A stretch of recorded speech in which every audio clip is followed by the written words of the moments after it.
State House program funding provided by the South Dakota Bar Foundation, the educational and charitable arm of South Dakota lawyers and judges.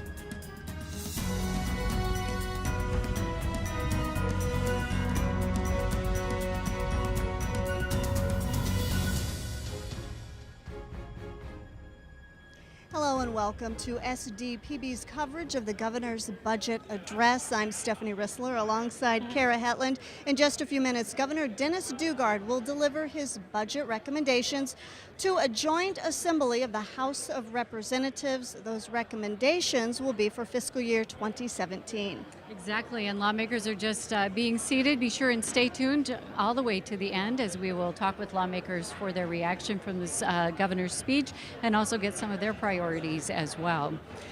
Education, I know, Kara, you had a chance to visit with some folks on midday just prior to this coverage. Education is expected to take center stage, but what I'm hearing, and it sounds like from the interviews you did on the radio just a few minutes ago, there may not be a lot of discussion in terms of the Blue Ribbon Task Force, what recommendations may come from that, correct? Not during this speech. We may hear more during the governor's State of the State address, but I think some lawmakers are going to be the ones actually to introduce the legislation. The governor may introduce some legislation as well, but that's going to come later during the State of the State. What I'm hearing is that a big chunk of this conversation is going to come from Medicaid expansion and how to deal with that, some additional revenue resources that they have come upon. I was told earlier today that we have some extra money, and what are we going to do with it? So those are some of the things that the governor is going to talk about today. The governor, this will be his sixth set of budget recommendations that he's delivering since he's been in office. It really has been his procedure to not, address the media as to what he will recommend. It's a surprise to us, as it is to you sitting at home or listening on the radio. To the lawmakers, it will be a surprise to them. There may be some discussion as to what's expected, but what those final dollars are and what the charts say, we all see it as you see it at home when the governor outlines it here. One thing that they are talking about doing differently is the entire appropriations process. This year is that they're going to, typically they wait until they get March receipts, and then they, in 48 hours, put together the budget and go through the budget bill. They're going to try and move that forward and start the process a month earlier. So they're going to have several weeks to actually go through the general appropriations bill. Again, the budget that the governor delivers, his address today, and the numbers that he gives to lawmakers is just kind of a guidepost. And so lawmakers fill in the details and those kinds of things through the appropriations process. But one of the things that they are anticipating doing is starting the process a little earlier. And right now we do have the Lieutenant Governor who has taken the podium. If you're listening at home or wherever you are, feel free to follow us on Twitter. We're going to be taking pictures of the slides, hashtag SDLEEdge and hashtag SDBudget17. So feel free to follow along. If you're sitting at home watching on TV, of course, you'll be able to see all the slides as they are outlined. We'll now go down to the floor of the House of Representatives. To the flag of the United States of America and to the republic for which it stands, one nation under God, indivisible, with liberty and justice for all. Thank you very much, and be seated. In accordance with the South Dakota Constitution and law, the governor shall propose a budget in which expenditures or appropriations may not exceed anticipated revenue and existing funds available for expenditure or appropriations. Appropriations by you, the legislature, may not exceed anticipated revenue and existing funds available for expenditure or appropriation. According to South Dakota law, the governor today shall submit to you a budget and copies transmitted to all of you today and for consideration in the preceding session of the South Dakota legislature. Sergeant at Arms, would you please announce the governor of the state of South Dakota? Lieutenant Governor and members of the legislature, the Honorable Governor of the State of South Dakota, Dennis Daugaard.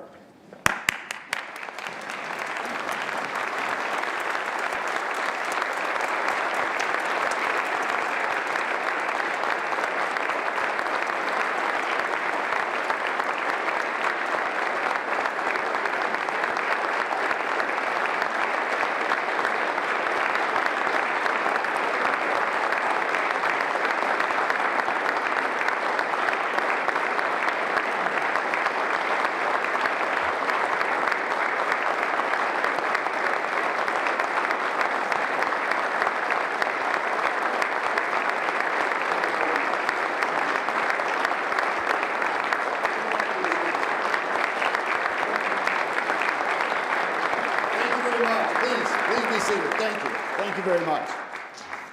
Thank you very much and welcome. Today I offer my proposal for fiscal year 2017.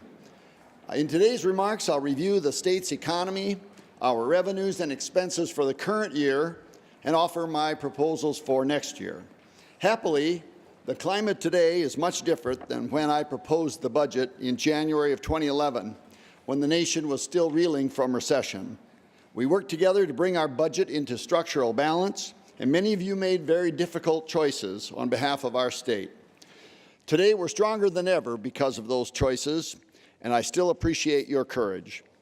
In the years since, we have been good stewards of the dollars entrusted to us, and we've also posted healthy revenue gains since then.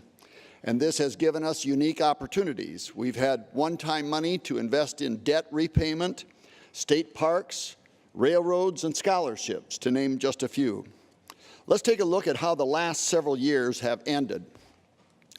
Fiscal year 15 marked our fourth consecutive year-end surplus. As you can see, the surpluses have been rooted in both revenue improvements and expenditure savings. The red parts of each bar depict spending, which was less than appropriated levels. These have been fairly stable in the $7 to $13 million range. Most reversions have been in our entitlement areas, predominantly Medicaid. The blue parts of each bar depict revenue received above expectations. Despite pressure to adopt revenue estimates above recommendations and historical trends, we've worked together to adopt conservative revenue estimates with a high probability of attainment. Because of that, fiscal year 15 ended about $10 million above our revised estimates. With these surpluses, we've improved our rainy day fund balances and invested in one-time opportunities. Let's see how these surpluses have affected our rainy day funds. This chart represents our rainy day fund balances. Look at the blue line and the left axis to see the value in dollars. And follow that blue line. In fiscal year 9, 10, and 11, rainy day funds remained unchanged at $107 million. Our reserves grew in fiscal year 12 and 13 to $159 million. We spent some of those reserves and ended fiscal year 14 with $149 million in reserves. And last June, we ended fiscal year 15 with reserves at $170.7 million. In total, we've added over $103 million to our rainy day funds, of which we've spent about $40 million for disasters and debt reduction. The red line and the right axis represents the percentage those reserves represent as compared to the general fund expenditures for that year, or the appropriations for that year. In fiscal year 09, again following that red line, we had a little over 9% in reserves, and that stayed the same through 10 and 11. Then in 12, we reached 11.7% of reserves. Fiscal year 13, 12.9% of reserves. Fiscal year 14, 11.5% of reserves. And we ended this last fiscal year at 12.4% of our appropriations. Since then, we've managed our reserves at or above 10% in the last 5 to 6 years, above the 10% target. Nationally, the average state rainy day fund balance is about 5.4%, measured just this last spring. We've set a target of about 10%, and we have $27.4 million above that. And this year, I'm going to be proposing we use that $27.4 million to repay more debt. Before discussing that in detail, though, let's examine some economic trends. The South Dakota Council of Economic Advisors regularly considers a multitude of assumptions and economic forecasts. Reviewing this information with experts from all corners of the state helps us provide the best forecast of tax revenues that will be available for the budget. Let's take a look. IHS Economics produces a U.S. economic forecast each month. That's a national forecast each month. The most recent forecast is for between 2.9% and 3% GDP growth for 2016 and 17. stronger growth than the U.S. economy has realized over the past several years. Now, when this forecast was reviewed in October with the South Dakota Council of Economic Advisors, it was judged to be too optimistic. In fact, the U.S. economy has not had a calendar year of real GDP growth above 2.5% since 2006.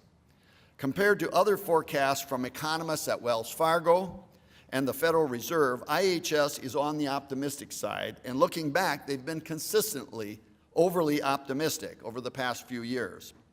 Thus, in consultation with the South Dakota Council of Economic Advisors, our Bureau of Finance and Management moderated the South Dakota economic forecast. The moderated forecast is closer to recent trends for employment and income growth, and that moderated forecast was used to develop the revenue projections I'm going to be presenting to you today. We expect continued economic growth, but at slow and steady rates over the next 2 years, not accelerating rates. Inflation is another important variable, as inflation has a direct impact on sales tax growth. Simply stated, higher inflation creates stronger growth in tax revenues, but lower inflation that we've seen recently begets more moderate growth in sales tax. Inflation is projected to be in the 0 to 2.4% range over the next 2 years, which is lower than historical rates. We're also assuming no major economic disruptions from abroad.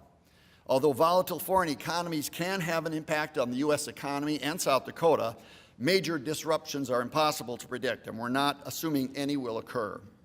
In South Dakota, we've also had healthy housing and construction activity over the past year, and we anticipate that will continue in 2016 and 2017. Lastly, and I'll cover this in more detail in a later chart, we anticipate lower farm income in the next couple of years. Lower commodity prices are leading to lower net income than recent highs, and this means less spending in the ag sector and lower sales tax collections as a consequence. These next chart shows IHS Economics' most recent forecast for the national economy, so the U.S. economy is what we're looking at, using 4 key indicators. The gray bars show actual numbers. These are history, gray bars. The blue bars show the forecasts going into the future.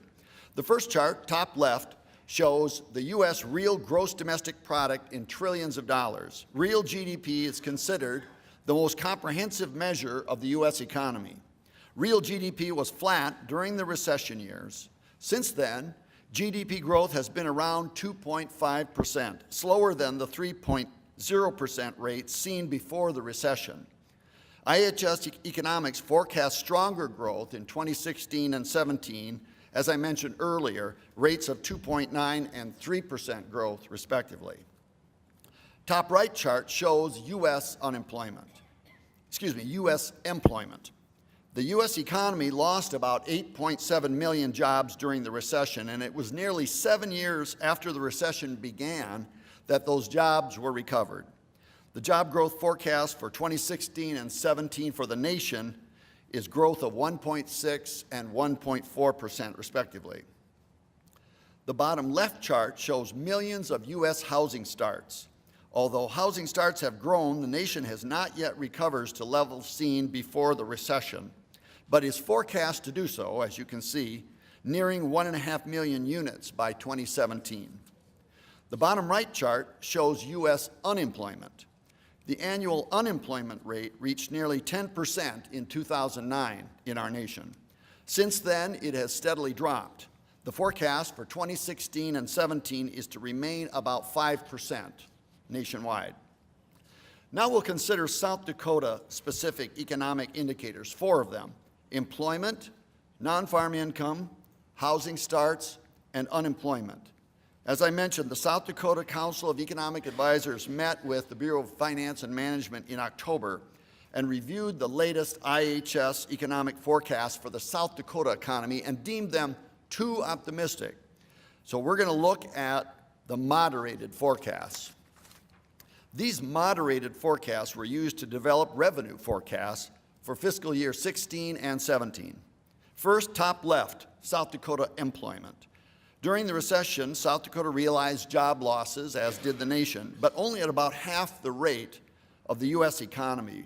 We recovered those jobs more quickly than the nation, and we continue to grow our employment. Most recently, in October 2015, our employment was growing 1.9% year over year.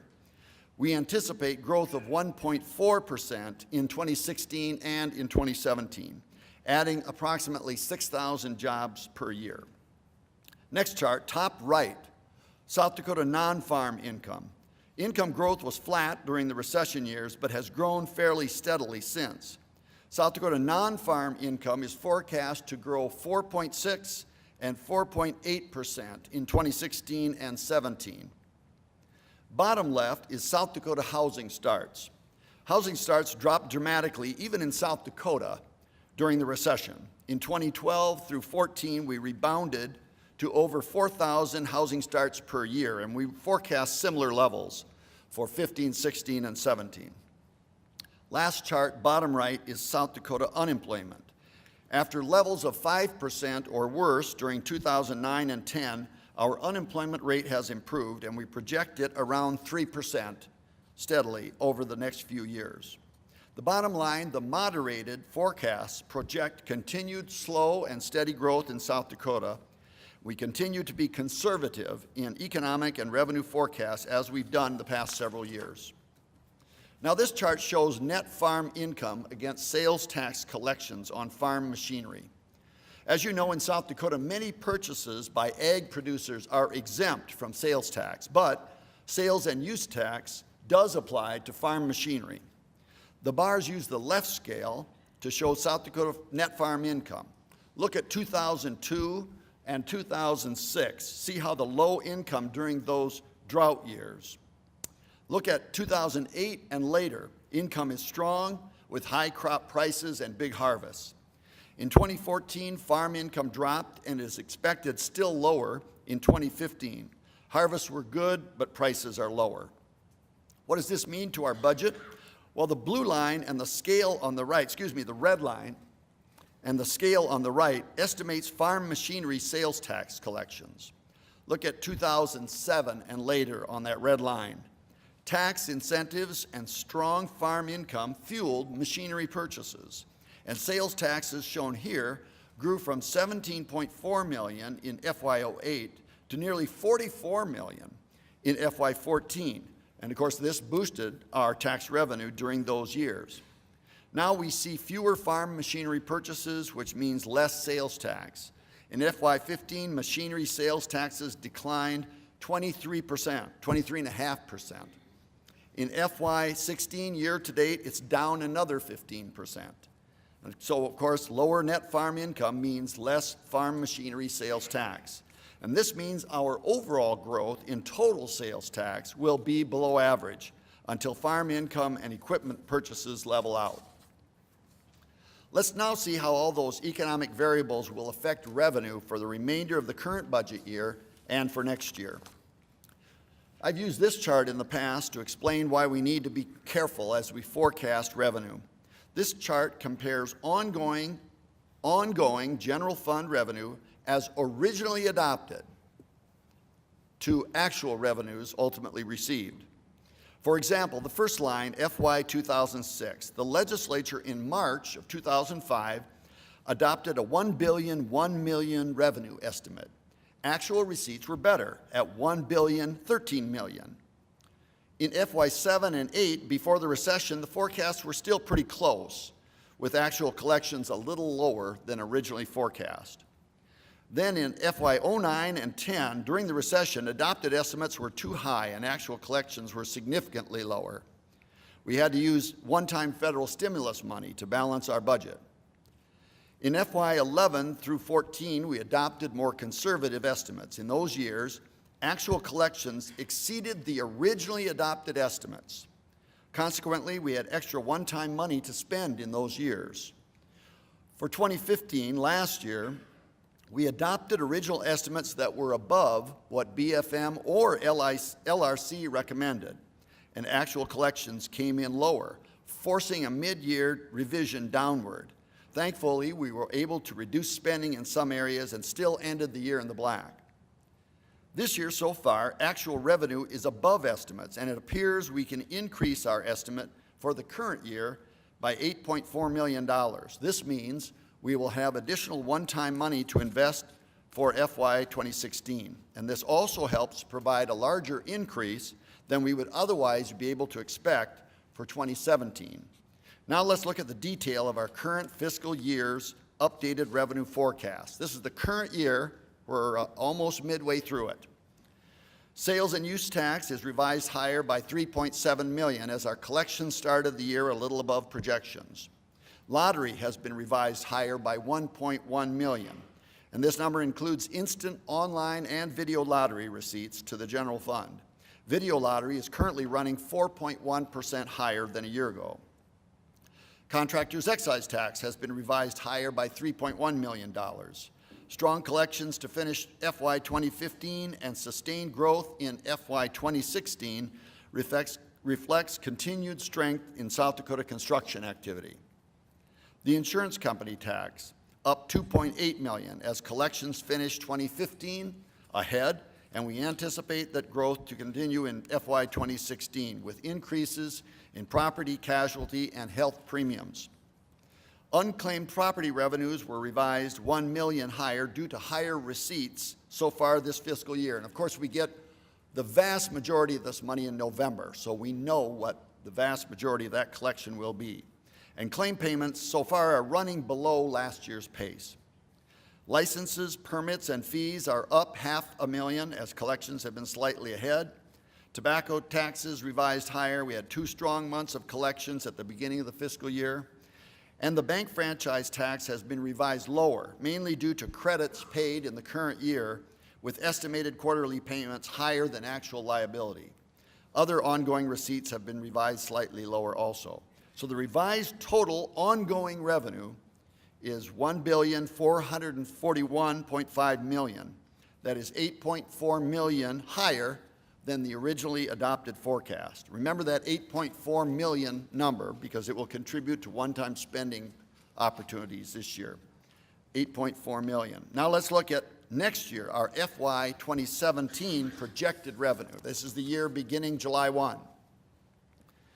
This shows the revised 2016 revenues, which we just reviewed in the last chart. So the $1,441 is the increased number. It includes the 8.4 increase. We're building off that. And then we're going to show the FY 27 forecast beginning July 1 and ending June 30 of 2017. Sales and use tax for FY 2017 is estimated at $904.9 million, an increase of $32.2 million over the revised FY 2016 number. This is a growth rate of 3.7%. It's less than historical growth, but still assumes a steady economy. The lottery category, including video lottery, is forecast to grow $2.2 million in FY 2017.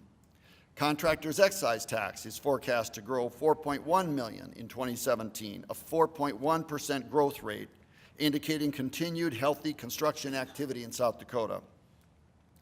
Insurance company tax is up $5.1 million, a 6.1% increase over the revised 2016 estimate due to anticipated premium increases in property, casualty, and health insurance. Unclaimed property is down $7.4 million compared to 2016. And this is because we must be conservative with this source of revenue because of its unpredictability. We really don't know where this is going to come in until November of each year. We don't have algorithms to use. We can't tie it to economic forecasts. All we can do is look at history. And so what the 2017 estimate represents the lower end of actual collections from our 2 largest holders over the past 3 years.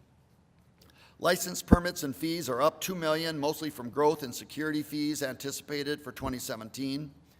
Tobacco taxes are estimated to be down by $0.4 million due to long-term decline in smoking that's expected to continue.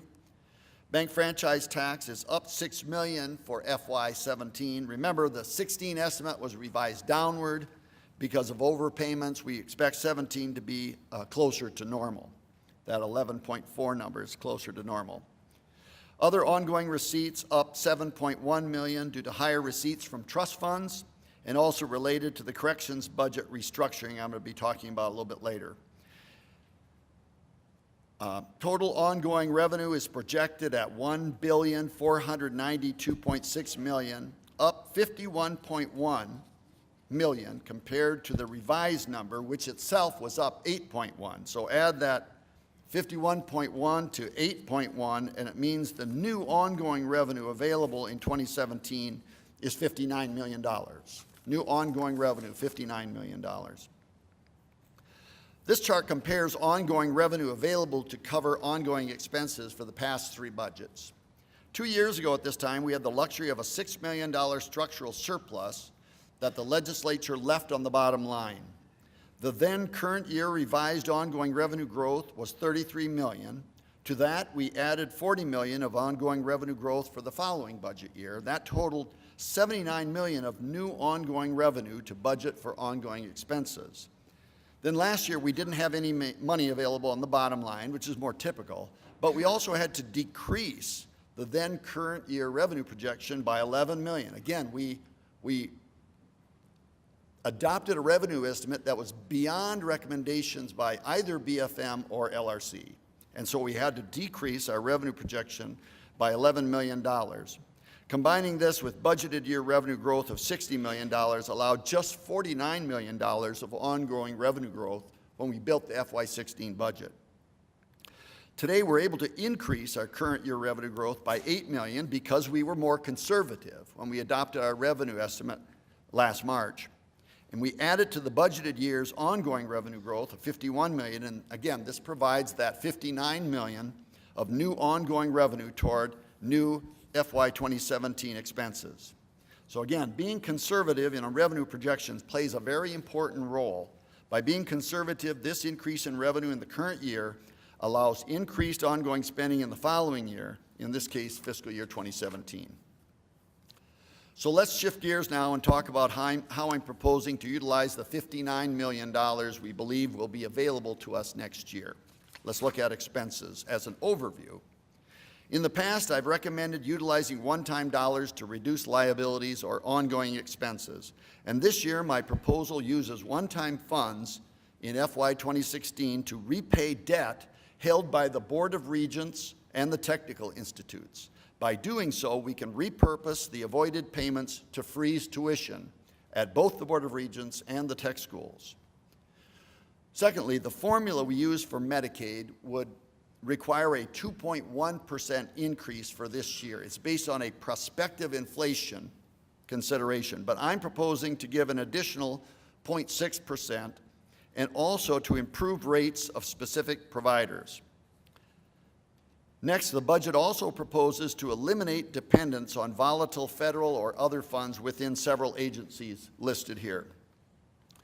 Also, this year's share of the federal medical assistance percentage, FMAP, decreased from 48.38% to 45.89%, or 2.49%, almost 2.5%.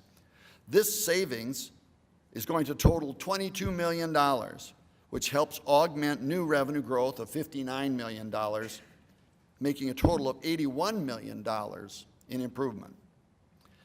My budget proposal includes budget authority to expand Medicaid, if we can do so without any general fund cost. I'll discuss that in more detail in a few minutes. And finally, the Blue Ribbon Task Force has offered recommendations relating to teacher salaries and school funding, and I look forward to working with the legislature to propose dedicated funding to address these issues. Now let's look at expenses in more detail. For the Board of Regents, I'm proposing a 2.5% increase plus an additional $2.9 million, or 1.4%, to freeze tuition by using one-time funds, as I said, to repay Board of Regent bond debts, thus eliminating the bond payments they're making. For the technical schools, I'm proposing 2.7% increase, and, as with the Board of Regents, using one-time funds to repay technical institute debt so the avoided payments can be instead used to freeze tuition. Our formula would give Medicare providers an increase of 2.1%, and my proposal adds 0.6 to that for a total of 2.7%. So all providers, 2.7%. And then my proposal would offer still more to providers whose reimbursement rates are less than 90% of their allowed costs, and more about that in a minute. This would be the first of 3 steps over 3 years toward getting all provider reimbursement rates to at least 90% of their allowed costs. My proposal includes a 2.7% cost of living for state employees, as well as movement toward their respective market value. And finally, the funding formula for state aid to K-12 education and special education would be a 0.3% increase. Any proposals made as a result of the task force will be on top of that. So what do those increases mean in dollar expenditures? For education, $21.7 million, or $0.8 million. This includes increases of 0.3% for state aid, as well as $8.6 million for the state aid to special education triennial rebase. And as I mentioned earlier, my proposal also includes increases of 2.7% for the tech institutes and additional funding for both the Board of Regents and tech institutes to freeze tuition. Again, this does not include any recommendation from the Blue Ribbon Task Force. That would be in addition to this proposal. State employee compensation, $12.1 million. That would be a 2.7% market adjustment and specific increases for the career bands, along with a 2.5% movement toward market value. And we've seen favorable conditions in our state health plan, which I'll discuss in a moment. Medical services and provider assistance, $9 million. The 2.7% provider increase that I talked about a minute ago for all providers will cost $31 million, but that amount can be offset by $21.9 million in savings from the FMAP change for a net increase of $9 million. And again, this provides a 2.7% inflationary increase, and it also includes funding for the second half of the Juvenile Justice Reinvestment Initiative. All the rest, $16.4 million, that would include about almost half of that is the last step in our 4 steps toward a 2% maintenance and repair reserve. So we would finish that 4-year program this year. It would also increase money for drug and DUI courts, and it would correct the funding dependencies in those 6 agencies I showed on the screen earlier. The total of 59.3 matches the new ongoing revenue we're projecting above the FY2016 adopted revenues. Now more detail for each of these 4 lines. Look at education increases of $21 million. Here's more detail of that. State aid to education, special ed that is, $8.7 million or $8.8 million. This is the triennial rebase, which is calculated on past statewide average expenditures increased for inflation. State aid to general education, $4.2 million. This includes the 0.3% inflation in general education. It takes the per student allocation to $4,891.39 per pupil. This also includes an increase of $1.6 million as the limited English proficiency adjustment will no longer be covered by the Workforce Education Fund.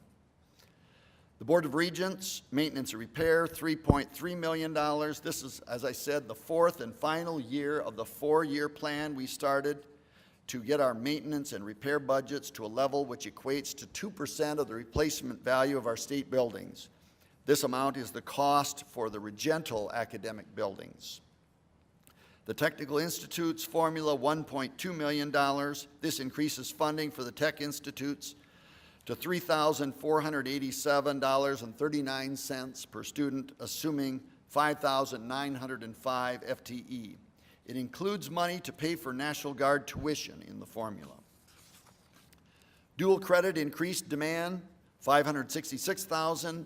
We've seen the dual credit program succeed well beyond our projections. We originally budgeted under 3,000 credit hours for the dual credit program last year, but based on this year's based on this program's success, we're budgeting 21,300 credit hours for next year's. As I've said before, this is a win for students, for high schools, for universities, and for tech schools and the state. And I'm very pleased to see its continued growth. This year, I'm proposing that we set the student share at 1/3 of the state cost so that it will increase gradually with tuition. That means next year the student would pay $48.33 per credit, which is a significant savings over approximately $300 per credit hour if they wait until they're in the post-secondary schools to take those same hours. This bargain encourages higher utilization, which is beneficial to the post-secondary institutions and even more so to the students themselves. It makes these students more likely to attend a post-secondary school because they start with credits under their belt. It also makes these students more likely to find success because they can take an easier load as they're adjusting to the new school environment because they've already got some credits earned. And it also makes them likely then to continue and to graduate. And that's a problem we have in our post-secondary schools, getting kids to graduate. The next line, South Dakota Opportunity Scholarships, $434,000. Last year, you adopted my recommendation to increase the value of the Opportunity Scholarship, the first increase since the scholarship was created over 10 years ago. We're phasing that in over 4 years, so this would be the second year. As a second new class enters college, this funding allows that second class of students to receive the increased $6,500 total award over 4 years. This funding helps keep the scholarship competitive, so it continues to be an incentive for students to take rigorous high school curriculum and stay in South Dakota for college. Over 3,900 recipients are projected for the coming school year. The next line item is the tuition freeze, $425,000.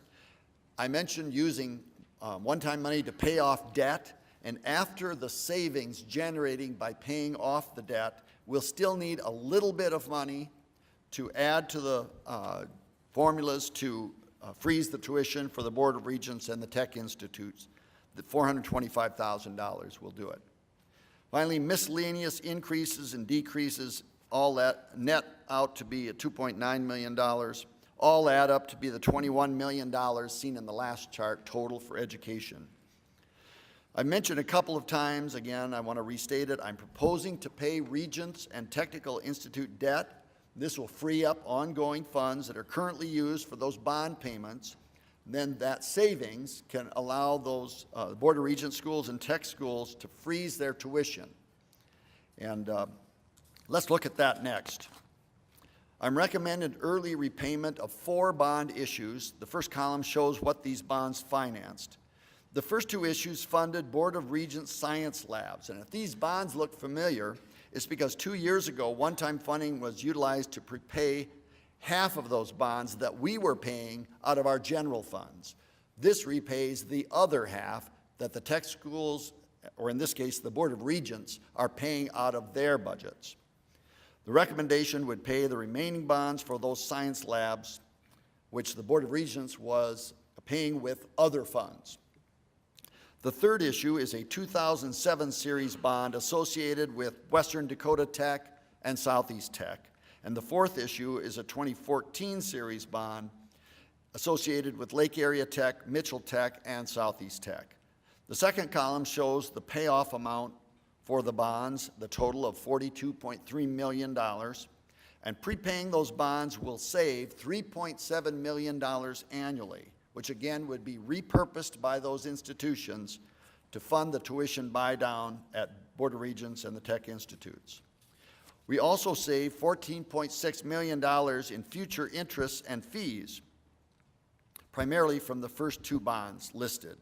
Prepaying these will result in substantial interest and fee savings over the life of the bonds. As you can see, their yields are both over 4.7% in the far right column. The Series 2014 bond payoff doesn't have any ongoing savings tied to it. However, it's beneficial to prepay this bond to pre-fund debt service. These 4 bonds, as I said, if they're prepaid, results in $3.7 million in ongoing savings and $14.6 million in avoided interest and fees. Prepaying these debts allows us to keep college affordable by freezing tuition at our post-secondary institutions. The Board of Regents in-state resident tuition freeze for on-campus students for the 2016-17 school year costs $3.2 million. The Technical Institute tuition freeze costs a little over $900,000. The total cost of freezing tuition is $4.1 million. My proposal, as I said, will save about $3.7 million in ongoing debt reduction payments. So we need to add an additional $429,000 of general funds to reach the total cost of the tuition freezes. Remember, although these dollars go into the budgets of the regents and the technical institutes, they don't create more funds for those institutions to spend. Those dollars go right into the pockets of our students in the form of lower tuition and fees than they would otherwise pay. I'm also proposing a change this year in how we budget for National Guard tuition incentives. I'm recommending that the Board of Regents abolish a fee called the University Support Fee and instead raise regular tuition rates by the same amount. That change will be cost neutral to most students, but it better leverages federal tuition reimbursement for National Guard students, who will save about $141 per course. This will cost the Board of Regents an additional $315,000 annually, and I'm proposing that the state cover that cost. In addition, I'm proposing that the state general funds for National Guard tuition be moved into the from the National Guard budget and into the Regents and Technical Institute budgets, so the institutions can more directly manage those costs in the future. Before I leave the topic of education funding, I'd like to speak for a moment about the Blue Ribbon Task Force. I'd like to start by thanking the task force members for the considerable time and thought they dedicated to that effort. It was an exhaustive process of public input, data collection, analysis, research, and policy discussion. The final report is an excellent overview of the history of education funding in South Dakota, the current situation, and policy ideas for the future. I hope you have all read it. I have read it several times, and I recommend it to anyone who is interested in this issue. In response to the final report, I'm developing proposals that I will discuss in detail at the State of the State address. For today, though, I'd like to make a few points. I agree that South Dakota needs to increase teacher salaries to remain regionally competitive and to avoid a teacher shortage. I also agree that significant progress in this area will require new state funds. New state funds create an opportunity to fix long-standing inequities and inefficiencies in the current formula, and I agree with the task force that we should not lose that opportunity. The Blue Ribbon Task Force was not created to write a report that will occupy shelf space at the state archives. The public expects us to be bold and to make real progress this year, and I look forward to continuing that discussion in my State of the State and in the coming legislative session. Moving on, here are my recommended general fund increases for our state employee workforce. I'm proposing $9.2 million for market adjustments for permanent state employees and an additional $4.3 million to move employees closer to the market value of their jobs. I'll have more details on that in just a moment. I'm also recommending a decrease of $1.5 million in general funds for the employer-paid portion of the state employee health insurance plan. Due to lower than anticipated claims, we can make this reduction and still keep our health insurance reserve at our fully funded level. This equates to a reduction of about $275 per benefited employee. Here are the details on my recommendations for our state employee salary policy. Last year, I directed the Bureau of Human Resources to implement a new market-based general pay structure for employees not in career bands. For those, I proposed a 2.7% market adjustment based on regional salary surveys and inflation. Employees in the career bands will receive a market adjustment which is dependent upon the market adjustments in their profession. For information technology, accountants, and auditors, 0% increase. For nursing, 1% increase. For environmental scientists, 2.5%. Engineers, 2.7%.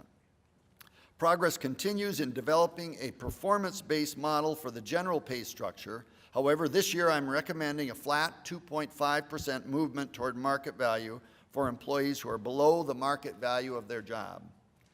I'm also recommending pay for performance increases of 0 to 4.5% for the career band families, as we've done in the past years, with some changes to allow higher performing employees to increase their base pay above market value and to move employees who are further behind market value ahead faster.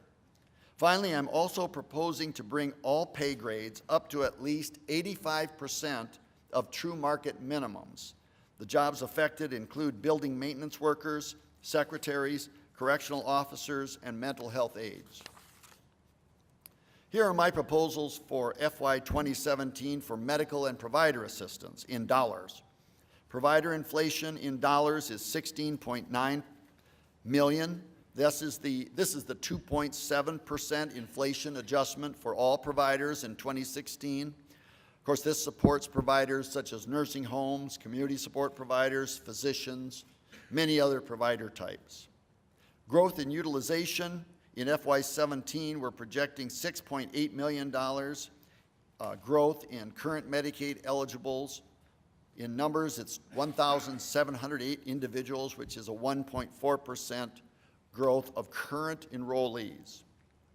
Also, the Juvenile Justice Reinvestment Initiative. Last year, I proposed implementation mid-year. January 1, we begin initiating the Juvenile Justice Reinvestment Initiative, so I needed funding for the last half of FY16, and you adopted that. This proposal adds a full year, adds another 6 months for FY17. That costs $3.3 million. I'm also proposing $1.3 million to fund year one of 3 years of rate improvements for providers who are being reimbursed below 90% of allowable costs. I mentioned this a minute ago. It'll cost $1.3 million this year to get those providers. Some are getting as little as 60% of their allowable costs. Get them a third of the way toward the 90% of cost mark. More about that in the next chart. FMAP. This year we're experiencing, as I said, a decrease in our federal medical assistance percentage, or FMAP rate, a 2.49% decrease from 48.38% to 45.89%. This means state general funds will pay $45.89 of every $100 of Medicaid costs in 2017, FY 2017. Other miscellaneous increases and decreases net to $2.5 million. Those include things through the Department of Social Services, Health, and Human Services. $1.3 million of this amount is specific to correctional health care costs. $800,000 is to fund the rural health care assistance programs in the base rather than annual one-time special appropriations. We've done that by special appropriations annually. Well, it's time to put it in the base. Note that none of these proposals, I'll say it again, none of these proposals are connected to the expansion of Medicaid. Regardless of whether you agree that we should expand or whether the conditions are right to expand, each of these proposals is justified in any case. I mentioned I'd give you more detail on the provider rate analysis. This past summer, I asked the Department of Social Services, Department of Human Services, the Department of Corrections, and the Bureau of Finance and Management to analyze provider rates. They analyzed 866 providers serving 48,900 individuals and compared the rates they were being paid under Medicaid to their latest cost reports, because each of them have to file cost reports with the state. They summarized their findings in a spreadsheet, and 3 tiers were created according to the amount of allowable costs being covered by the rate we are paying.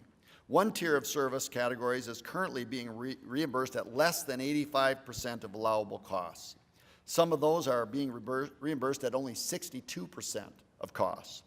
Another tier of service categories are currently being reimbursed at rates from 85 to 99% of their costs. And still another tier of service categories are currently being reimbursed at 100% or greater. This chart shows these 3 tiers and the funding they would receive under my proposal. Of course, the first column is those three tiers. The 2.1% column shows the funding these providers would receive based on the provider inflation rate that's in our formula. The 0.6 column shows the additional 0.6 that everybody would get if you agree with my proposal beyond what's statutorily required. The 1/3 to 90% is that funding for the first year of the 3-year plan to get all providers to at least 90% of their allowable costs. And of course, the last column adds all the three elements to show the total general fund proposal of just over $7 million. As I mentioned earlier, none of this is connected to the expansion of Medicaid. Regardless of whether we expand, this adjustment to rates is based on data, and I recommend it. But now let's turn to that question. Let's turn to the question of Medicaid expansion. You know that I have been unwilling to support expansion of Medicaid in South Dakota in the past, primarily because of the cost to the state. Even though the federal government will pay 100% of the claims costs in the early years, states are required to assume 10% of these costs by calendar year 2021, and they'll be fully felt in fiscal year 2021 for us. Here are our updated, and these are updated estimates of the state general fund costs to expand Medicaid in South Dakota. In fiscal year 17, our claims and administrative costs would total $12 million. That goes up to $28 million in fiscal year 18, then $34 million in fiscal year 19, $46 million in fiscal year 20, and $57 million in fiscal year 21. At that point, the shift from 100% to 90% federal share would be complete. And at that point, the state would be paying the full 10%, and costs thereafter, unless the law is changed, would only grow with inflation. Remember the $57 million number. That's the far right side. That's the total cost to the state in fiscal year 21. Without a plan to cover these state general fund expenses, I've opposed expansion. I haven't said never. I've always said not now. We just didn't have the money. And for 3 years, we've had communications with federal officials about ways to make expansion work for South Dakota. Our early conversations were not fruitful, but in the past year, that has changed. It has changed because of conversations among the state, the federal government, and South Dakota tribes about the way we provide health care services and finance them for Native Americans. This has been a long-standing problem in South Dakota, and I'd like to go into a little more detail. The United States government has a treaty obligation to provide health care to Native Americans, and that obligation is supposed to be met by the Indian Health Service, regardless of the income of those Native Americans. When a Native American, though, who is Medicaid eligible, seeks care, the Medicaid program covers that care. But if the service is provided through Indian Health Service, the federal government reimburses 100% of the cost of that care. I'll say that again. If a Native American who's Medicaid eligible seeks care, the Medicaid program covers that care, and if it's provided through Indian Health Services, Medicaid is reimbursed 100% from the federal government. In the most recently completed fiscal year, IHS spent $69.2 million providing health care to Native Americans who are also Medicaid eligible, 100% federally reimbursed. That's how it's supposed to work for all Native Americans. But it doesn't always happen that way. Many Native Americans in South Dakota are not able to be served by IHS. Maybe there's no IHS facility in their area. Maybe IHS doesn't have the right specialists available that are needed. Or maybe there's long wait times and there's an emergency. No matter the reason, when a Native American who is Medicaid eligible does not get care through Indian Health Service, but instead goes to another provider, the cost is shared between the state and federal government at the normal FMAP rate. Last year, our Medicaid program spent $139 million on health care for Native Americans and at the normal FMAP rate, and $67 million of that money was state general funds. If we could save this $67 million, remember we only need $57 to cover costs in 2021. And 57 million is a very conservative estimate of our costs. And I look forward to describing how that was calculated with you. Keep in mind, Native Americans have a treaty obligation from the United States government for health care. And when South Dakota has to cover those costs, the federal government is not meeting that treaty obligation. If more Native American health care expenditures could be 100% federally funded, as treaty obligations require, the savings of state funds could be up to, as we saw, $67 million. And that's enough savings today to pay for the costs in 2021. Making this change would also free up more IHS funds so they would be able to provide better services to Native Americans at their facilities. In the past, the federal government has not been receptive to fixing the IHS reimbursement problem. Governor Janklow tried to get them to change it and couldn't. Governor Rounds sued in federal court over it and lost. But now the federal government is willing to listen. For the first time, we have the opportunity to solve this long-standing reimbursement problem. Earlier this year, a work group of individuals representing South Dakota tribes, legislators, the executive branch, and the healthcare industry began discussions with the Federal Health and Human Services Department and with the Indian Health Service to work through these issues and to explore them. There have been several productive meetings, and Health and Human Services is currently in the process of reviewing comments to guidance they issued last month. We're working, as I said, to save at least $57 million, the cost to South Dakota in fiscal year 2021, when we must bear 10% of the expansion expense.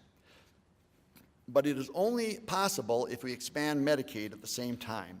Any change to our state Medicaid program is subject to approval by Health and Human Services, and it also requires tribal consultation. Health and Human Services will not approve a change in how IHS reimburses our state unless we use the proceeds to fund expansion. This is a very complex area, and making something work will be difficult. I cannot tell you today that everything will come together, but if it does, we should seize that opportunity, I believe. It offers the opportunity for better health care for Native Americans in South Dakota, and it will solve the long-standing IHS reimbursement problem. If we can find a way to transition enough of these expenditures to 100% federal reimbursement, we will have enough funds in our existing general funds budget to cover the state match required by 2021, not tomorrow, not FY17 or 18 or 19 or 20, but FY21. Let me say that again. This solution is aimed at solving the future need, not just next year or the next, but the need in state fiscal year 2021. So who benefits if we expand Medicaid? Who would benefit? Well, over 50,000 adults, and our calculations are assuming 55,000. We've added 10% to the number. Many of them cannot earn enough income to gain subsidized coverage. Tribal members, whether they're low income or not, because IHS will enhance quality and access to health care for a population who's badly underserved. In addition, this change would benefit counties, because they will save much of the $6 to $8 million in poor relief expenditures they send to hospitals annually.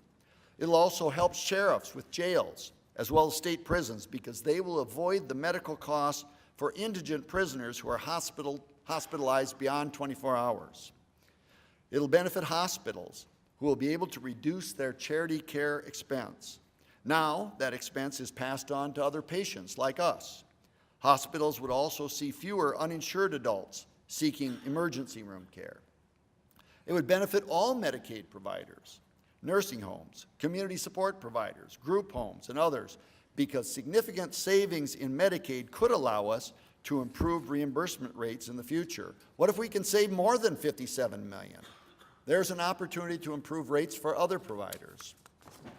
Now, I know some of you are not excited about expanding Medicaid, and I still share some of your thoughts. It bothers me that some people who can work will become more dependent on government. I hate that. I hate dependency. It bothers me that a single adult could choose to go on Medicaid rather than work a minimum wage job to qualify for insurance on the health insurance exchange. But we have to remember the single parent with 3 children. Between work and child care, a parent in that situation sometimes can't work enough hours to get insurance. They simply can't pay for it. They can't exceed the poverty line, and they can't get subsidized coverage. They just can't insure themselves at all. We have to remember that federal health care reform has created the absurd scenario in which a person at 101% of poverty can get highly subsidized insurance on the exchange, but a person at 99% of poverty can't and gets nothing. We also have to remember our Native American citizens whose forefathers were given a promise by our federal government. We should expect the federal government to meet that obligation. Now, this is a complicated decision, and we're going to have to all weigh the positives and negatives. In my mind, the opportunity to end this long-standing IHS reimbursement issue, to gain coverage for more South Dakotans, to improve the health care for Native Americans, to save money for counties and Medicaid providers, and potentially save millions in state dollars, I believe those things outweigh the negatives. So, my budget proposes $373 million of additional federal fund expenditure authority and 55 full-time equivalent employees to handle the new eligibles. No state general funds are proposed. I also want to be clear, this is not a done deal. Our talks with the federal government have been promising, but there is still work to be done, and there's still the potential for this to fall through. Expansion costs must be covered by our current general fund budget, or I will not support it. HHS and IHS must do what they need to do to make this work. Our tribes must agree with these changes, and I will not support expansion unless you support it also. You can provide that support by passing a budget that includes this $373 million in federal fund expenditure authority. If you pass that budget item, it will give me the ability to submit a plan amendment to HHS to expand Medicaid if and only if all the other conditions are already met. This is the process we've always used to make changes in Medicaid, and it's the right approach to take now. Again, this is not a done deal. There are many moving parts, but I believe we should seize the opportunity if we can make it work. Moving on from Medicaid, returning to our proposals for ongoing expenses, these are my recommendations for changes in all other areas I haven't mentioned already. Maintenance and repair, $7.2 million, similar to the Regental institutions. The Bureau of Administration is charged with taking care of our state-owned buildings, and this is the 4th year of the 4-year plan to get us to 2% of replacement value for all of our buildings. So this would be our last year we'd see this line item. Department of Corrections, $5.5 million. They have federal and other fund cash across the department and income streams, primarily at the state penitentiary, where the population has required additional security measures. The funding change from cash to the general fund will structurally balance the entire department and make those expenditures more transparent. This 5.5 general fund expense will be partially offset by an additional $4.6 million of other funds that will then be placed into the general fund as opposed to being held and spent as other funds. Correctional health, $1.6 million.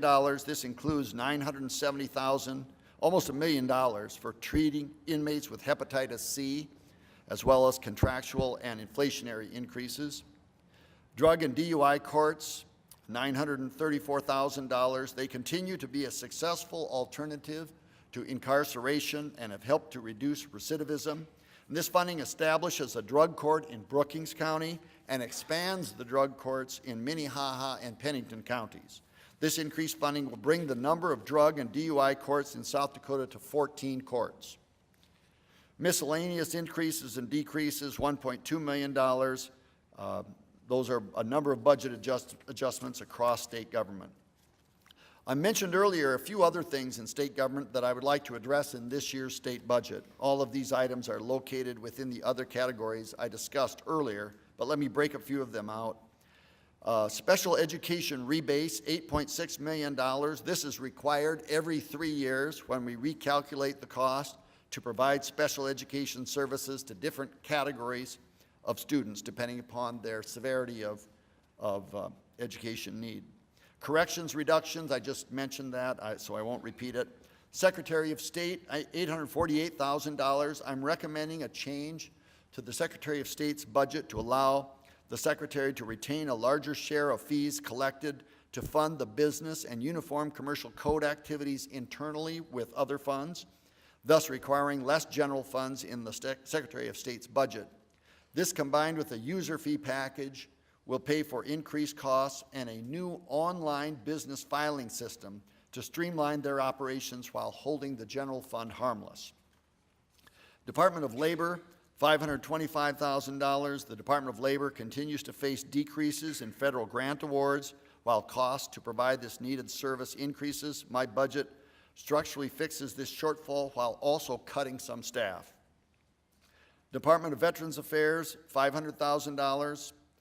$500,000 of their other fund cash has been transferred to the general fund in this proposal. My proposal is to repeal that transfer in order to right-size the budget at the State Veterans Home.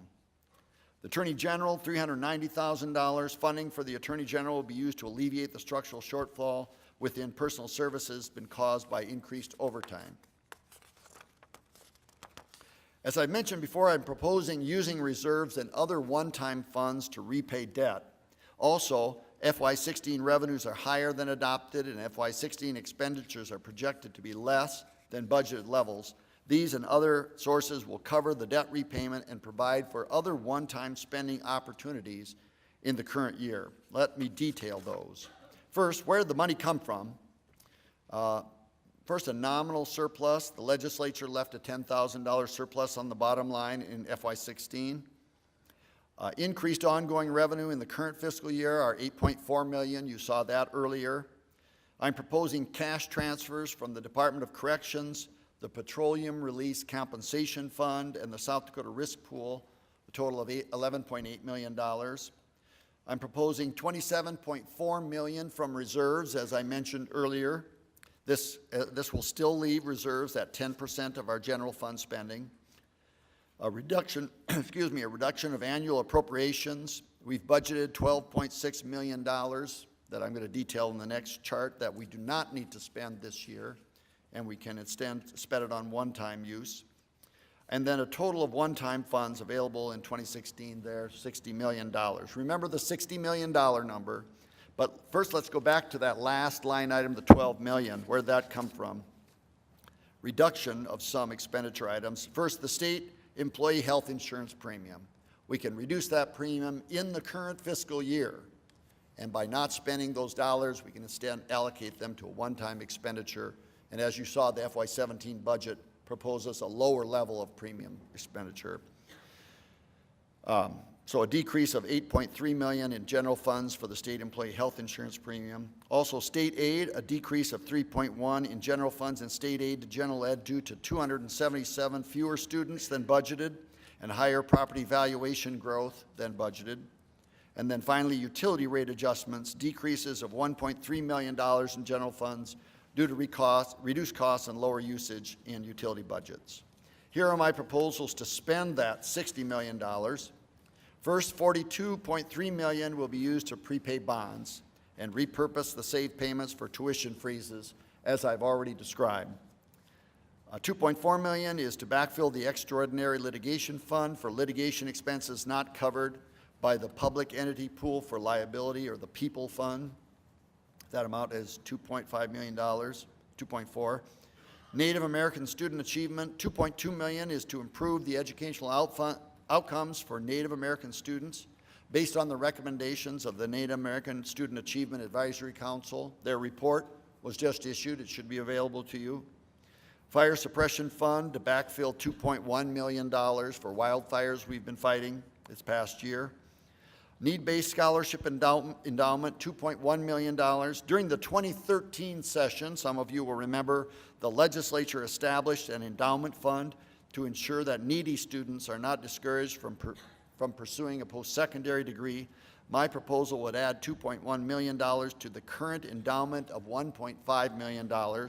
And in addition to this, I'm proposing that $1.4 million of Board of Regents' other funds, which are available to their own one-time decrease in health insurance rates, go toward the endowment. So that would bring the endowment to $5 million between those three funds, the existing dollars, our 2.1, and the Board of Regents 1.4, total of $5 million. South Dakota Developmental Center building demolition. This $1.8 million is for the demolition of 3 buildings on the South Dakota Developmental Center at Redfield. Demolishing these buildings is part of the Department of Human Services' overall plan to reduce that footprint and reduce maintenance costs. Game Fish and Parks bond obligations, $1 million. This amount is for Game Fish and Parks bond payments. A like amount of Game Fish and Parks other funds is transferred into the general fund, resulting in a 0 impact. Railroad development, I'm proposing $1 million for new loans for rail infrastructure projects to have this $1 million go into the Railroad Trust Fund. Medicare Part B premium, $954,000 for mandatory Medicare Part B premium payments. Correctional health care, $736,000 for significant inmate health care costs. The miscellaneous one-time expenses total $3.5 million. They include things like a new online business registration system for the Secretary of State, funding for shortfalls in the dual credit program and Birth to 3 program in the current year, and tax refunds for the elderly and disabled. Some of these you've seen before. Then out of other non-general fund, I propose 3 special appropriations. One you've seen every year, the Water Omnibus Bill. I'm proposing $16,311 million there for the Water and Environment Fund, the Water Pollution Control Revolving Subfund, and the Drinking Water Revolving Subfund for water and environmental purposes. Then I'm proposing $1,575,000 for the Animal Disease Research and Diagnostic Laboratory Design Study, for the design study of a new lab at SDSU, and then $1 million for the Coordinated Natural Resource Conservation Fund, and we've made an appropriation like that in the past, so that should be familiar to you.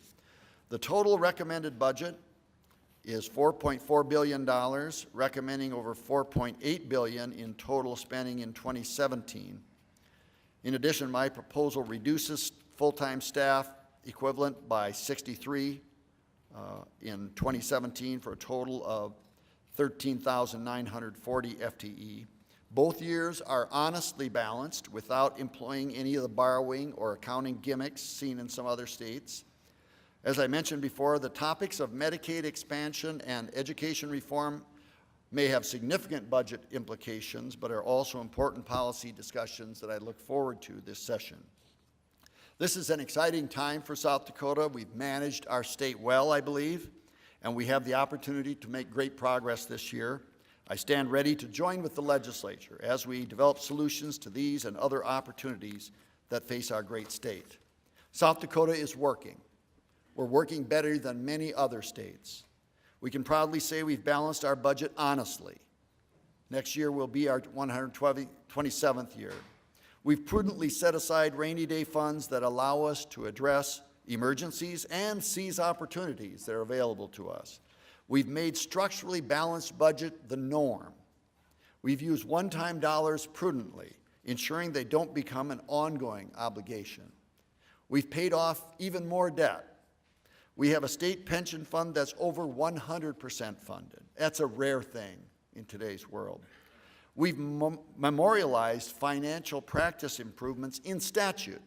We've put those things in statute to help guide our state for the long term, even when we're not here anymore.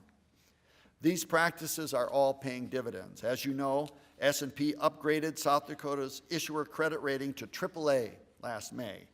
And we've met with all 3 rating agencies, and we're going to continue to meet with them annually. And I'm confident that even more AAA designations will be coming to our state in these financial arenas. I look forward to continuing to work with you this year. And through your efforts, we're building an even stronger South Dakota. Thank you for your service to our state, and thank you for your time this afternoon.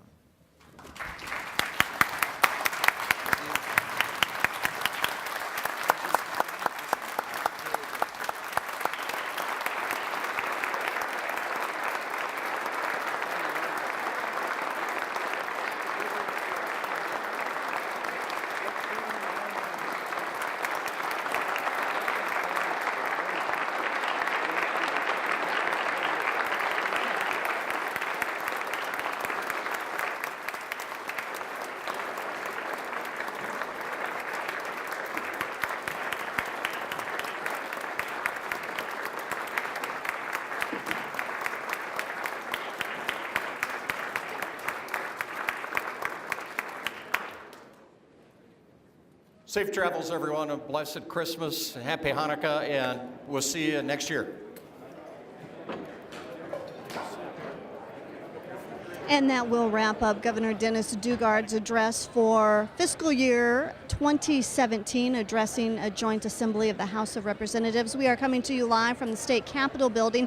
Stay with us. We've got state lawmakers coming up to visit with me. We'll hear their reactions. Kara is actually on the floor of the House of Representatives. She'll visit with a few lawmakers down there.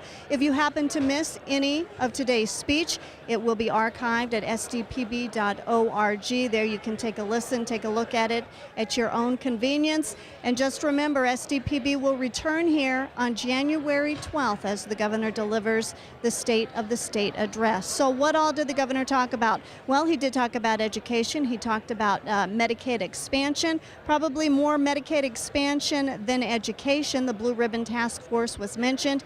He was straightforward. Issues and proposals coming for education will have to wait until the State of the State address. He did indicate that he agrees with some of the things that came from members of the Blue Ribbon Task Force, including that there does need to be an increase to teacher pay. There needs to be a new way as to where that money will come from. So I guess we'll all have to wait until 2016 when the governor talks to all of us during the State of the State address to see what those proposals will be. Medicaid expansion, one of the things that the governor mentioned, he never said that it wouldn't happen. He just indicated that now wasn't the time for the conversation. Things have changed at the federal level. They've also changed with the tribes, which has allowed the governor to talk about where we go with Medicaid expansion. There's been a long-standing issue with some of the reimbursement rates when it comes with IHS, and it sounds like there's some give that will help the governor and the legislature move forward with some Medicaid expansion. If it satisfies some of the lawmakers, we don't know. We're going to visit with some of those lawmakers and kind of see where they stand in terms of what they heard today. But the governor did say if Medicaid expansion happens, it has to be put in the general fund, or he will not support it. So we'll have to see where everything falls into place. And it's not a done deal, even though discussions are going on between the state, between the tribes, and between the federal government. It's not a done deal. There's a lot of moving parts, and where things fall into place by the time this legislature wraps things up in March, we'll have to see. It sounds like we've got some interviews that are getting ready to take place. Kara Hetland actually has Representative Jacqueline Sly, who ran the Blue Ribbon Task Force. Kara. Representative Sly, thanks for joining us. And were you expecting to hear something about the Blue Ribbon Task Force today, or are you anxiously patient? How's that? Well, I believe that a lot of the budget is with money that's already established, and whereas the Blue Ribbon will be a conversation at looking at some other sources. And so it would be hard to put that into a budget address if you don't really know where it's going. Okay. So you weren't expecting a major announcement today? I was not, because a lot of what we have included in the recommendations is policy, also looking at a change in the formula, but that isn't really a budget. There will be additional revenue requested or talked about or as we work through that. But I'm fine with him mentioning it, knowing that there'll be more in the State of the State. And as a representative, give me your overall impressions of the budget address today and the excess money, perhaps, that we have to spend? Sure, that's always good news.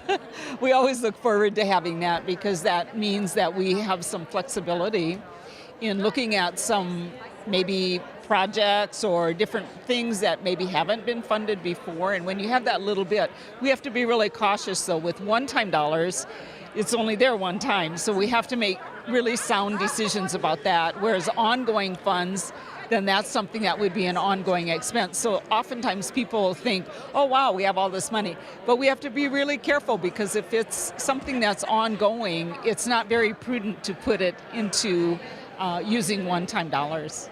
And your legislative priorities for coming up, give me a little preview. Well, I would say that education, because of the amount of time and energy that was put into that task force, that is definitely one of them. But I think the conversations will be much broader than that too, because as many us are aware, the counties are looking at additional funds. I've heard municipalities are looking at additional dollars. Medicaid expansion is another one. So I think it's going to be a really robust session, and I really look forward to what's ahead. All right, Representative Sly, thank you for coming down. Stephanie, back to you. All right, thank you, Kara. I'm now joined by Senator Bernie Hunhoff. First of all, Senator, your overall thoughts on what you heard. Well, overall, I think there was great transparency. I mean, the governor went on for 75 minutes and gave us a lot of really good, detailed information. And for some of us who have been around for a long time, that's really appreciated, because there are a lot of moving parts to a $4.8 billion budget. And there is people and programs and important policies behind all those numbers. So I appreciated the transparency. I want to ask you about Medicaid expansion. He went into more detail in a way where he may move forward with the discussion, but it's not a done deal. Your thoughts? Well, as the governor indicated, it's not a done deal because it's a really big deal. This would be probably the biggest policy reform or improvement, I think, maybe in my adult lifetime. I mean, this is a huge deal for South Dakota. The governor laid out all the benefits to it. I mean, we should have done it 3 years ago. We would have saved hundreds of lives. We would have invested something like $1 billion in federal funds into the state's economy. It should have happened 3 years ago, but I mean, we've got it on the front burner today, and we've got to make it happen. And I really appreciate the governor setting aside ideological concerns and really focusing on the benefits and on the dollars. And I think if we can all do that, if we can set aside the ideologies and just work to make this thing work for South Dakota, then we'll get it done. You've been doing your part here in the legislature for many years. Any issues that you are going to have your eye on the coming session besides Medicaid or education? Well, along with Medicaid and education, I mean, first of all, I know you don't mean to say aside, but those are the two issues we've worked so hard on.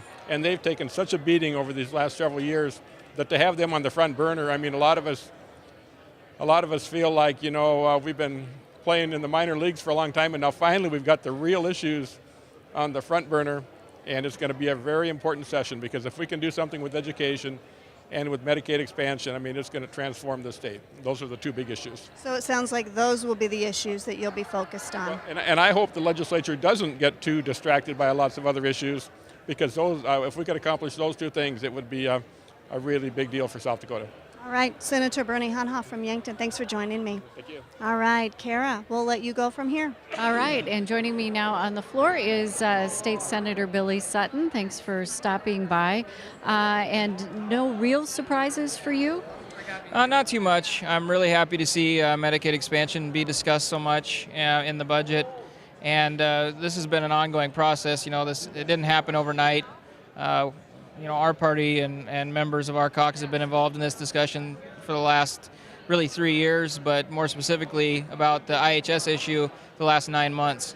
And it's been a lot of hard work and a lot of discussion revolving around that, and I think we're getting pretty close. HHS seems pretty open to this change, and so Medicaid expansion really relies on that change of the FMAP rate from 100%. And so we're just looking forward to hopefully getting that done here in the next couple months and being able to move on out of this session with full Medicaid expansion. Now help me understand a little bit what he's asking lawmakers to do, because it's not a done deal, but what does he need your permission to do? He needs federal funding authority. So anytime that we expend federal dollars, we have to pass an appropriation of authority to spend those dollars. So just because the feds give us money doesn't mean that you can go out and spend them. The legislature has to actually approve that through the budgeting process. So really all the governor needs is that authority, and then that change in FMAP rate will create enough savings, as he explained, that we would be able to use those savings to expand Medicaid. So really all he needs is the authority to spend those federal dollars to expand Medicaid. But that's the only way that money can be spent, is on expansion, correct? Yeah, essentially. We can't, part of this agreement is that if we change this rate, the IHS rate, that then we expand Medicaid. That's the agreement. And so we're required to do so. Otherwise, the HHS wouldn't sign off on the Medicaid plan amendment. Okay, so Medicaid expansion, education reform, two of the really big issues for the Democratic Party and Democratic lawmakers. Is there another effort that the Democrats are going to put forward during the next legislative session? We'll be having some discussions about, what happened with the Gear Up program, things like that, talking potentially about a ethics commission. I mean, that is a topic that's at the top of our agenda. Another thing that was one of our focuses that we're glad to see in this budget is the tuition freeze. That's a big deal. Anytime we can freeze tuition and try to make the cost of going to higher education a little bit cheaper for our students in South Dakota is a good thing.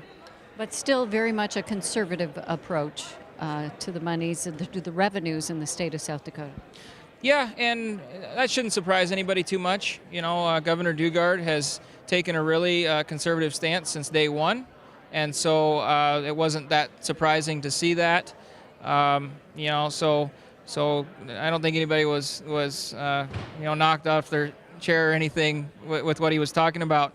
But I think there were some people that are maybe surprised about the Medicaid expansion discussion. And from our standpoint, that's something that we believe we should have done from day one. But we're having the conversation now. It's amazing what can happen when people get around the table and have real discussions and find real solutions. All right, Senator Sutton, thank you so much for being with us today. Stephanie, back to you. Thanks, Kara. I'm now joined by Senator Troy Heinert. Medicaid expansion, education seem to be the hot issues that lawmakers are talking today. No doubt they will be the big issues going into the session. You representing Indian country, a lot of folks will be are impacted by the Medicaid expansion issue. Tell me what your thoughts are as to what you heard today and the direction the governor maybe will go if this does go through. Well, thanks for having me on, Stephanie. I was pleased with the governor's reaction and his comments about Medicaid expansion. I think it's a lot more movement than we've seen in the past. I sat on that work group, and I know what Medicaid expansion is going to do for us in Indian country, and as well as at our IHS facilities. Because we are so underfunded right now, and we have to do something. Our people really need it.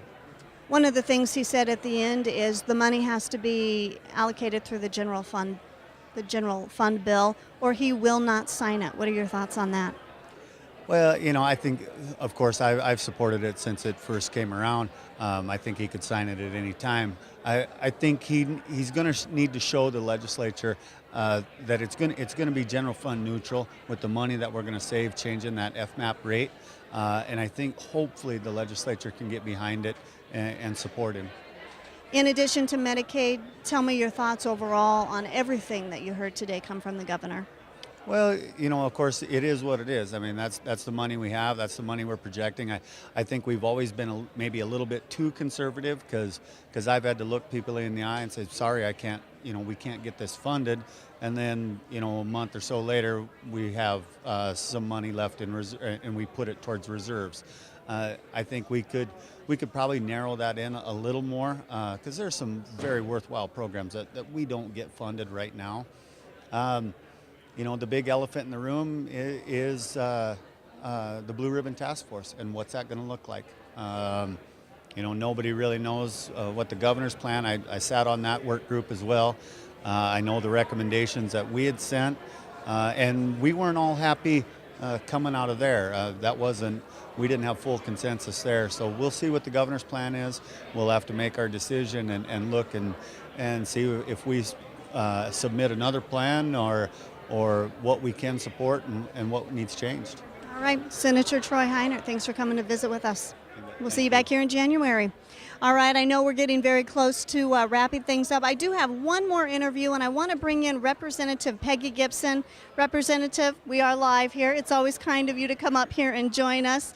Your overall thoughts on what you heard today. Thank you, Stephanie. I made some notes while the governor was speaking here about his proposed budget, and I'll start off with some positive comments first. I'm glad he's freeing up some rainy day funds finally, and using this for debt reduction and helping our students and reduce their student loan debt. I was very happy about the Opportunity Scholarship and the Needs-Based Scholarship situation. I know the Blue Ribbon Task Force will be talked about at a later date, but we are, as Democrats, planning on having an alternate plan, or a plan that we hope will have some consensus about really helping our teachers and how much new money we really need.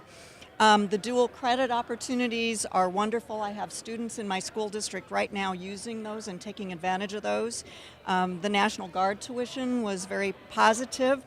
So I'm really happy, and the status of our pension plan was absolutely wonderful. My mother passed away. The pension plan went to my father. My father just passed away, but that was very helpful in their retirement years. And to have that be solid was wonderful. And then some other comments that I had about Medicaid. One life is lost out of 176 people if they're not given adequate access to medical care.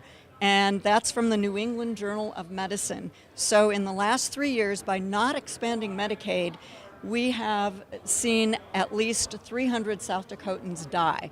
So by not expanding Medicaid for the last 3 years, there's been an actual death impact in our state for South Dakotans. Plus, I feel that we would have had $1 billion injected into the state's economy. That would have turned over about 7 times, and I think our economy would have grown even more.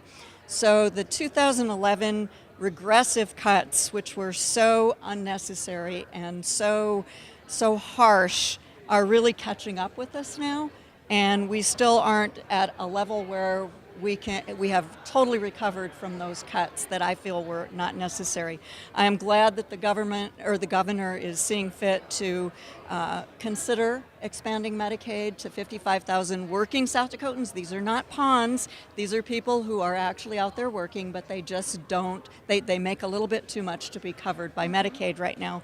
So I think you can be conservative to a fault.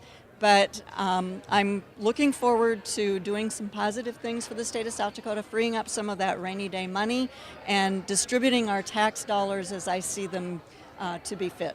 All right. Always good to visit with you, Representative Gibson. Stephanie, Sorry to hear about your you. father. Thank you so much. All right. And always good to be here, and I love South Dakota Public Broadcasting. Well, thank you. Safe travels back to Huron. Thank you. And that does conclude our live coverage of the governor's budget address. Again, this will be for fiscal year 2017. If you missed any of it, the whole thing will be archived at sdpb.org. Watch it at your convenience. And we'll be back here in January as the governor kicks off the 2016 legislative session, the State of the State, on January 12th. Until then, on behalf of all of us with South Dakota Public Broadcasting, I'm Stephanie Rissler. Thanks for tuning in. Goodbye. State House program funding provided by the South Dakota Bar Foundation, the educational and charitable arm of South Dakota lawyers and judges.